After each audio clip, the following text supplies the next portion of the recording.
Jom tengok soalan ini. Soalan ini dari Terengganu 2024, kertas 2 soalan 9. So tajuk dia adalah taburan kebangkaian.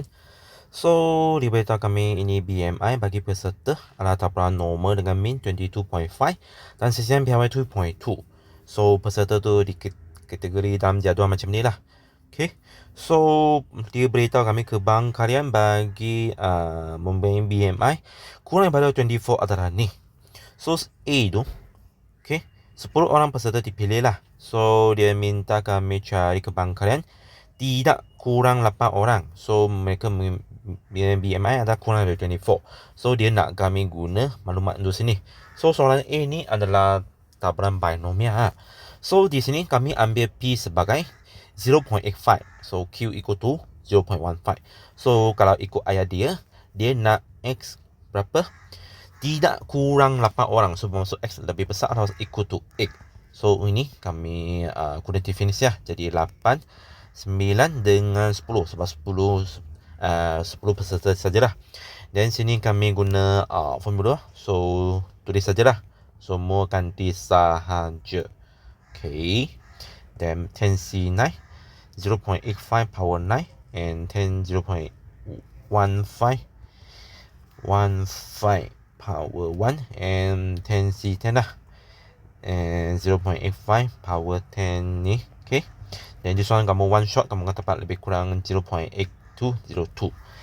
B tu, seorang peserta dipilih secara rawat dari itu. Diminta kami cari kebangkitan dalam kategori kurang berat badan. So ini soalan B, soalan taburan normal dah. Okay. So kami nak menuju pada sini.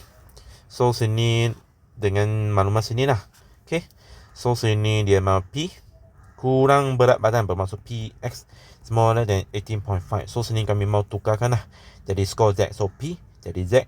Ini jadi 18.5 tolak min iaitu 22.5 dan bagi sisian piawai.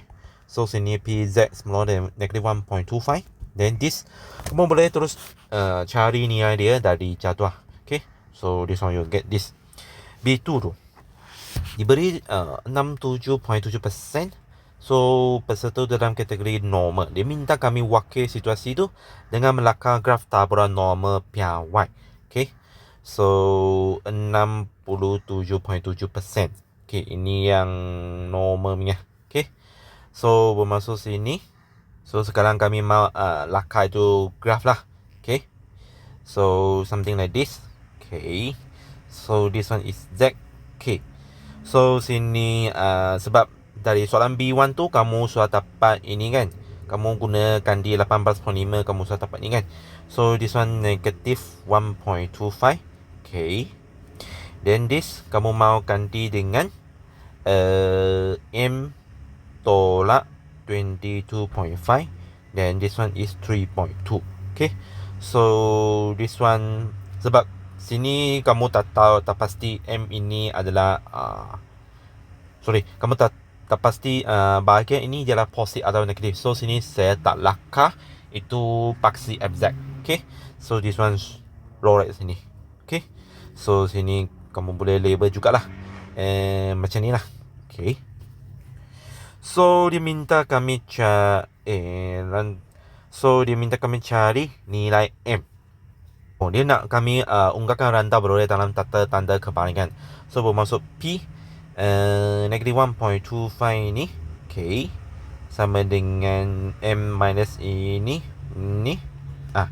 sama dengan 0.677. Okay, sebab 67.7% lah. Okay, seterusnya dia minta kami cari nilai M. Okay.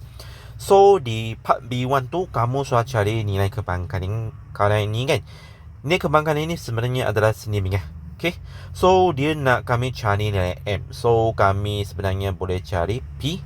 Bermaksud kami terus ambil ni lah. So bermaksud PX lebih besar atau sama M sama dengan 1 tolak 0.1056. Kami guna keseluruhan. Tolak dengan yang ini. Tolak yang normal ni iaitu 0.677. Okay. So kanan ni kami tukarkan jadi skor Z. So bermaksud Z lebih besar ni. M tolak 22.5 per 3.2 sama dengan ini. Ini ialah kami kata dapat 0.21 0.74. Okay, so sini kamu mau cari skor Z lah untuk nilai kebangkangan ni. So nilai kebangkangan ni dia sudah less than 0.5. So bermaksud kamu boleh terus cari dari jadual. So dari sini kamu boleh dapat tahu bahawa bahagian ini dia mesti adalah nilai positif ah. Okay. So dari kamu cek jadual, kamu dapat tahu 0.781 kamu akan dapat nilai kebarangkalian ini. So bermaksud M tolak 22.5 per 3.2 equal to 0.781. So bermaksud M equal to approximate 24.9992.